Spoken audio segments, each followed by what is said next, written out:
Hey, got your guy. You got your guy. Congratulations. I'm good. Yeah. David Eichholt reported yesterday that this was close, that they were in the stages of finalizing this deal. And, I think Brian Harden at Drake probably made one last Hail Mary to try to get him to stay. And as many are reporting today, it was finalized late last night. I know that Scott Docterman reported that, Chad Leistico as well. And now he changes from the blue tie to, I would guess, a gold tie or a yellow tie. I think the gold tie would look very appropriate because he clearly likes the Can't go black. That would be looking at me like a waiter. Look like he's at a funeral. White shirt. Now that you're the hot coach, I mean, is that I think so. Yeah. Would you wear a black shirt, maybe black and gold? A black shirt with a gold tie. I think that would look sharp. Hey, Adam says that Hassel's oozing himself over a guy he had never heard of 365 days ago. That's false. That is We fake were news. on here, on this program, stumping for McCollum to be the next Drake head coach. We both were. Because I had worked with him a little bit, just a small amount of time at Northwest Missouri State, and I really liked him. I knew from him from there. Hassel. The McCollum deal, from what I was hearing yesterday, too, on the scene in Milwaukee with a bunch of national sports writers, it did sound like, and I don't think he ever entertained it, but the West Virginia job and Minnesota both called, from what I understand. Well, how could you not if you're West Virginia? We knew West Virginia was going to be pushing hard for him. Minnesota, I think that they're going to be pretty happy with Nico Medved, who had just an absolutely heartbreaking loss at the buzzer to Maryland. That sucked. But it sounds like we expected this, right? Yes, absolutely. When the DeVries stuff kind of fell through, this was target number one, and really the only person who should have been really targeted by Beth Getz, and all signs pointed to this happening. We knew he grew up a Hawkeye fan. He was born in Iowa City. It made too much sense. And then you had the question after the game, are you going to be the head coach at Iowa next year, which was a question that absolutely had to be asked, even though he's not necessarily going to be able to answer it as well as he can because he's still the coach, but you have to ask it. The way he responded to that, pretty clear. And then David Eichholt yesterday with his report from 24/7 Sports that they were in the stages of finalizing. And there are home run hires, there are grand slam hires. But when you boil that down, that's just a play in a game. I think it's bigger than that. I think this is a program-altering hire by Beth Getz and the University of Iowa. This is a guy who has proven he can win with lesser talent, and he can adapt. And I loved his quote after the loss in the tournament. I believe it was in Scott Docterman's column today. Every coach talks about culture, right? Every single coach. That's the first thing they say when they take over a job. Well, Ben said, the new buzzwords. Ben said, quote, people talk about culture. How do you build a culture? There's no building it. There's getting the right people. It's 100% the right people. And that is so spot on. Because when you talk about changing a culture, you often think about, well, you've got to get these other guys to buy into it. That's not what it is. Like, you have to get the right guys. If somebody's the right guy, he fits it straight up, right? He doesn't need to change. And that's what Ben McCollum can do. And he can adapt his gameplay. He won with a bunch of Division II players. They went 31-4 and won a tournament game at Drake to get to the round of 32 for the first time since 1971. Yeah, against an SEC program with unlimited NIL, basically. And look what the SEC is doing in this tournament. Yeah. I could not be more happy. I understand that maybe DeVries, if they would have locked him down right away, that would have done more to get fans excited and invested right away. But I honestly feel like that's shifted over the last week or so, that a lot more fans are coming around to this and understanding that this isn't Todd Licklider 2.0. This guy is different and is, in my opinion, an even better option long-term than Darren DeVries. And I think it was important that Iowa got it done today too with the portal opening. I mean, from the sounds of things, there's hundreds of official visits that are taking place today in the portal world. So this is a deal where, Iowa, you're not any different. Like when you have a coaching change in 2025, you basically don't have a roster. You start from scratch. Mm-hmm. Everything is brand new. I would assume that Ben McCollum has a decent chance to walk in and keep a Price Sanford. This is a guy who you said on day one, I think you target those type of guys. But, I would guess, Chris, that in the next 72 hours, he's going to have people coming in on official visits. So this is going to move really fast, and it'll be fun to watch him build it from the ground up. And then we get to the bigger picture, galvanizing this fan base, get people back to Carver Hawkeye Arena, all that stuff. And that will come. That will build up over the summer. And I would encourage fans too. It's like, so one, the fact that they got it done now gives them a chance to win next year, right? Like if this was a deal where Iowa had it, really a good thing for Iowa that Drake lost, frankly, because waiting a week right now is a major. It could hurt you in the portal. It absolutely could, and it would. This gives you a chance to, really be a factor next year. From what we're hearing on the Iowa NIL front, it'll be good, not great, compared to its peers. But it's not going to be the worst, like they have been. And he doesn't need. From what we've gathered, we don't know anything for sure, but that's what it's sounding like. He doesn't need $7 million in NIL. This is a coach who I really do not believe that Iowa is going to be getting top flight talent. No. He is going to get pieces that fit. He's building a team. He's not just going to try to bring in a couple of superstars. Some coaches can do that, and it works. This is a system where you need a bunch of guys to buy in. And I'm sorry, five-star guys aren't going to do that. Five-star guys aren't going to be willing. And it's just not realistic that five-star guys are going to just consistently come to Iowa. You don't want to have to you don't want to be relying on that. Like if you can get one, great, but it's honestly, not. That's a reason why I think this could be a really long-term thing. Like even if he does really well at Iowa and has offers to go to some big name places, blue blood places, I don't know if it's any different at those places, because what kind of play? I think he's going to be recruiting the same kind of player at Iowa as he would if he was at Indiana. Mm-hmm. Well, think of it this way too. He could be your Otzelberger. I mean, this is a guy who has always wanted this job, which means a lot. And TJ's passed up. Could have had Louisville last year. Could have had Indiana this year. Really high-end programs to stay at Iowa State. And it feels like McCollum will be a guy who, let's say he has immediate success and he gets all those calls. You don't just see him necessarily bouncing, because that's not really his DNA. I'm sure, knowing about him, it was probably very difficult for him to leave Drake after a year.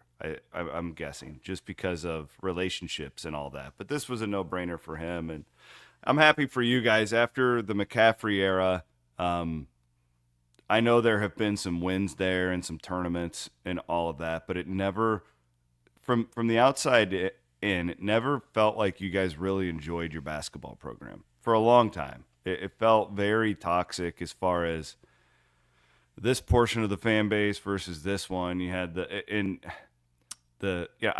necessarily. It was fine for the first 7 years or so. It's felt really ugly the last 5 or so.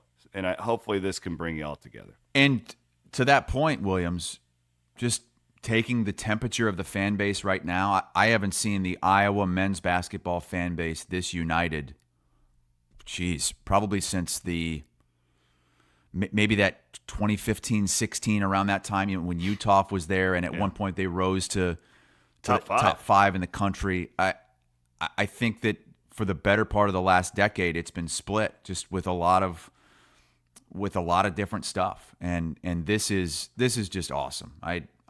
I'm so excited to begin anew. This really is the rebirth of the program, a program that has been fractured off the court for a long time because of a coach who had been there for a long time. Just everything about it needed a fresh start, had to have it, and this was as good as it could possibly get, getting a true genius in the coaching world. Who did we compare him to? Who did we talk about 3 weeks ago when this all started, or a month ago, whenever that was, when I was out on the road and I was talking to some guys, and I heard that Grant McCaslin and Dusty May were two guys that looked up to Ben McCollum. And look at those guys now. McCaslin's got Tech in the Sweet 16, just beat Ben McCollum because he has better players. And Dusty May takes Michigan from 8 wins last year to a Big Ten tournament championship and now the Sweet 16.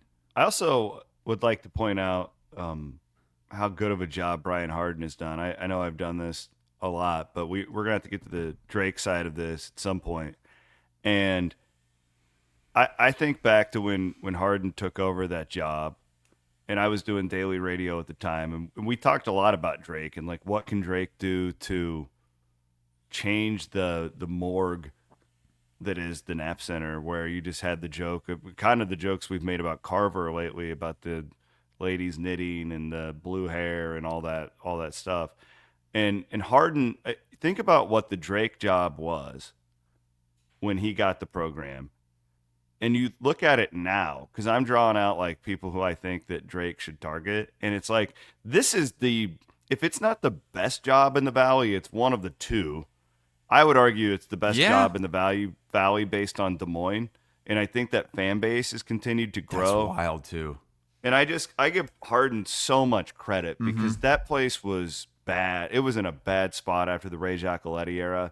And I think the prior athletic director to him, I didn't know her, but she didn't. Brian's just done such a good job making Drake accessible to anybody who's a sports fan in our state. And look at the hiring job this guy has done. Nico Medved, Darren DeVries, and Ben McCollum. Pretty incredible. I worry that the job is getting tougher too, because all you have to do is look at the numbers, and it was broken down. Drake would not have made the NCAA tournament had they lost to Bradley in the Valley Championship game. At a team that would be 29-4. They were not going to get in. It doesn't matter what you do in the regular season anymore in the Valley, unfortunately. It's terrible. It's disgusting. Maybe the expansion of the tournament will change it, but I don't buy it. And I think that is also one of the reasons why Ben McCollum was willing to jump after 1 year. I would agree. I mean, look at the tournament this year. In the Sweet 16, it's all Power 4 programs. Yeah. Which is not fun. Like, I don't... And then you talk about expanding the tournament, and I would just raise my hand and ask Mr. Yormark, like who wants this? It's not, and it's not going to be more teams from the Valley or more teams from the A10. For this? Like, you know who's asking for it? It's these power coaches, and these power coaches are going to get more money in their contracts because they're going to look and say, "Well, we made the tournament; it's a successful season again." And you get in the tournament, and it's anybody's ball game, right? I was thinking about that last night when I was watching the game before Iowa State's Illinois and Kentucky, and it was cool, like two big fan bases, but I'm watching watching the Colorado State lose its lead to Maryland, and it's just like, man, I don't want to overreact completely. Let's see what the next few years do. There are always ebbs and flows in this sport.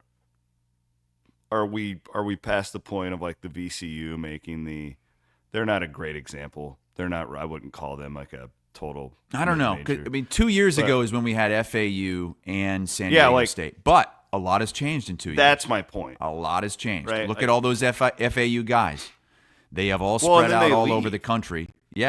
Like, that's the thing, and it's just these guys use it now. Like, look at Iowa State this year. They're going to have 3 or 4 dudes hit the portal today who are good players, but they look at it as we can go and increase our role elsewhere. And you can't blame them. Like they have to do that. Like you only have 4 to 5 years for most of these guys to make a living playing basketball in this deal.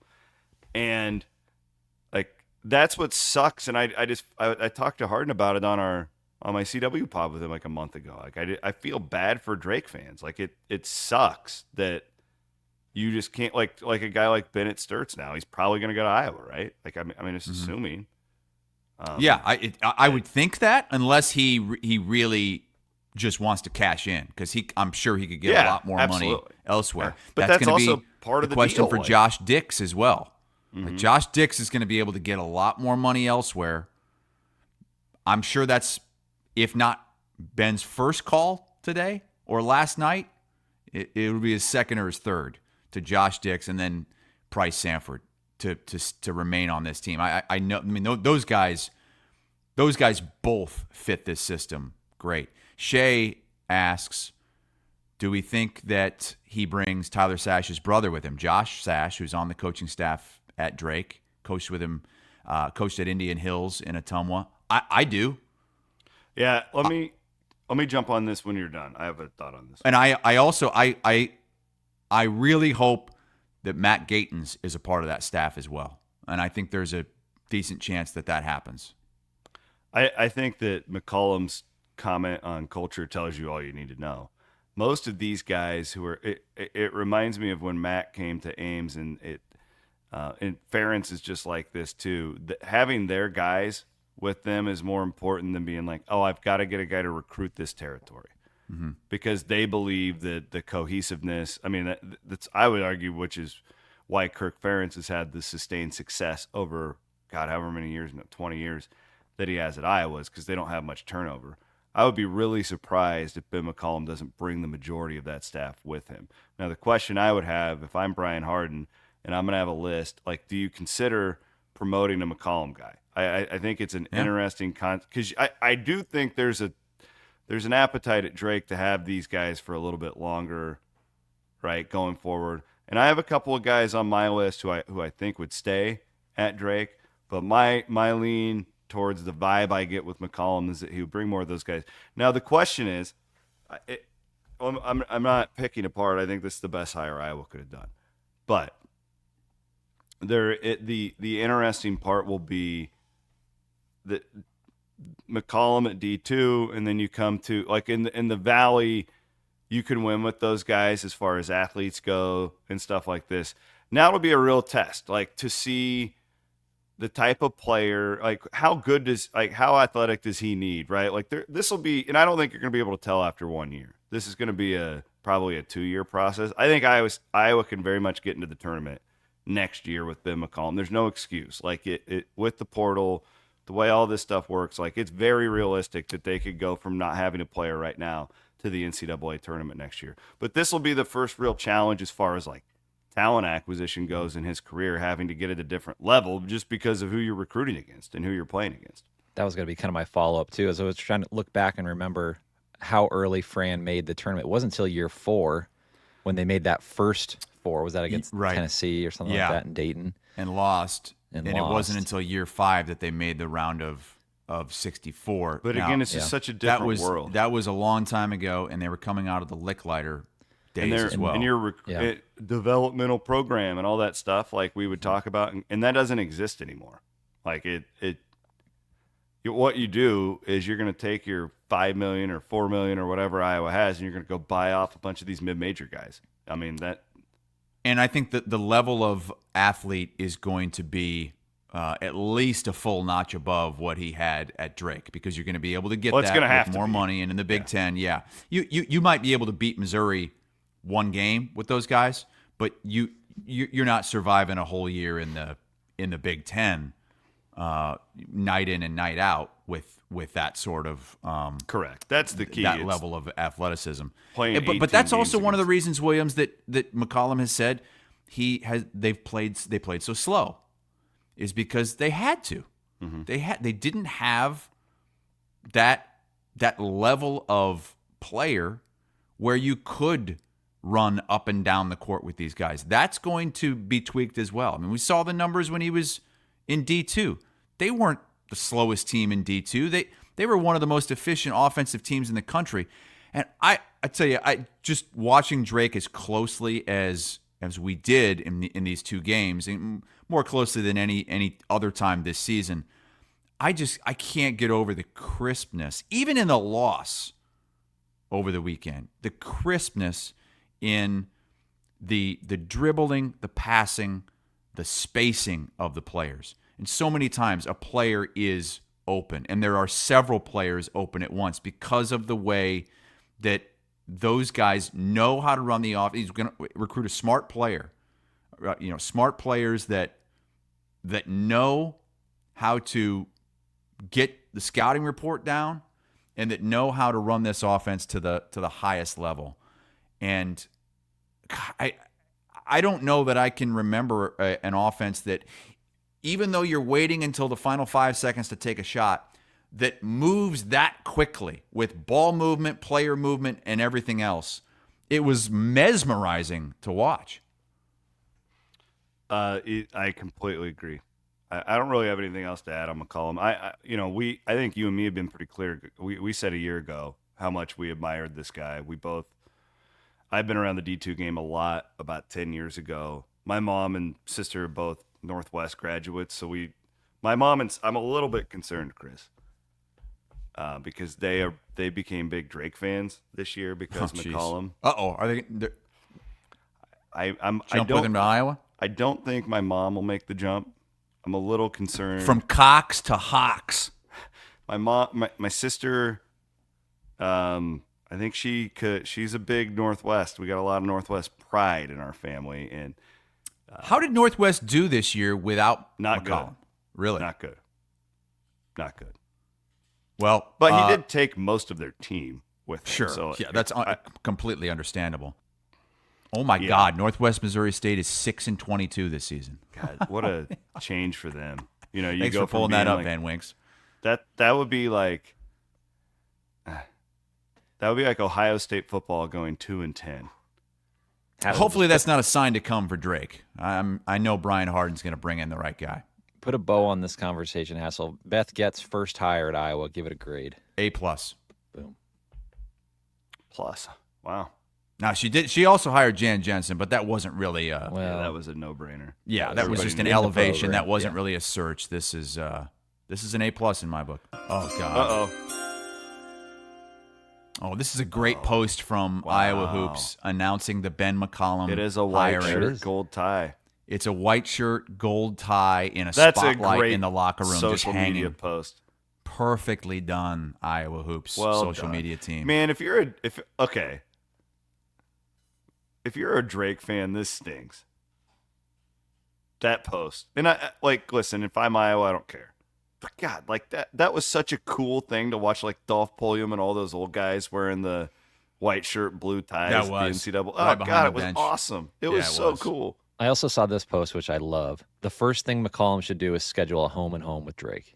Oh, yes. From Tom. Yes. God, please give it to us. It's not going to happen. I'm sorry. I don't think it's going to happen. We've talked to these coaches, and so many of them explaining why it's not going to happen, and it's sad. But hey, I'm all for it if he does. All for it.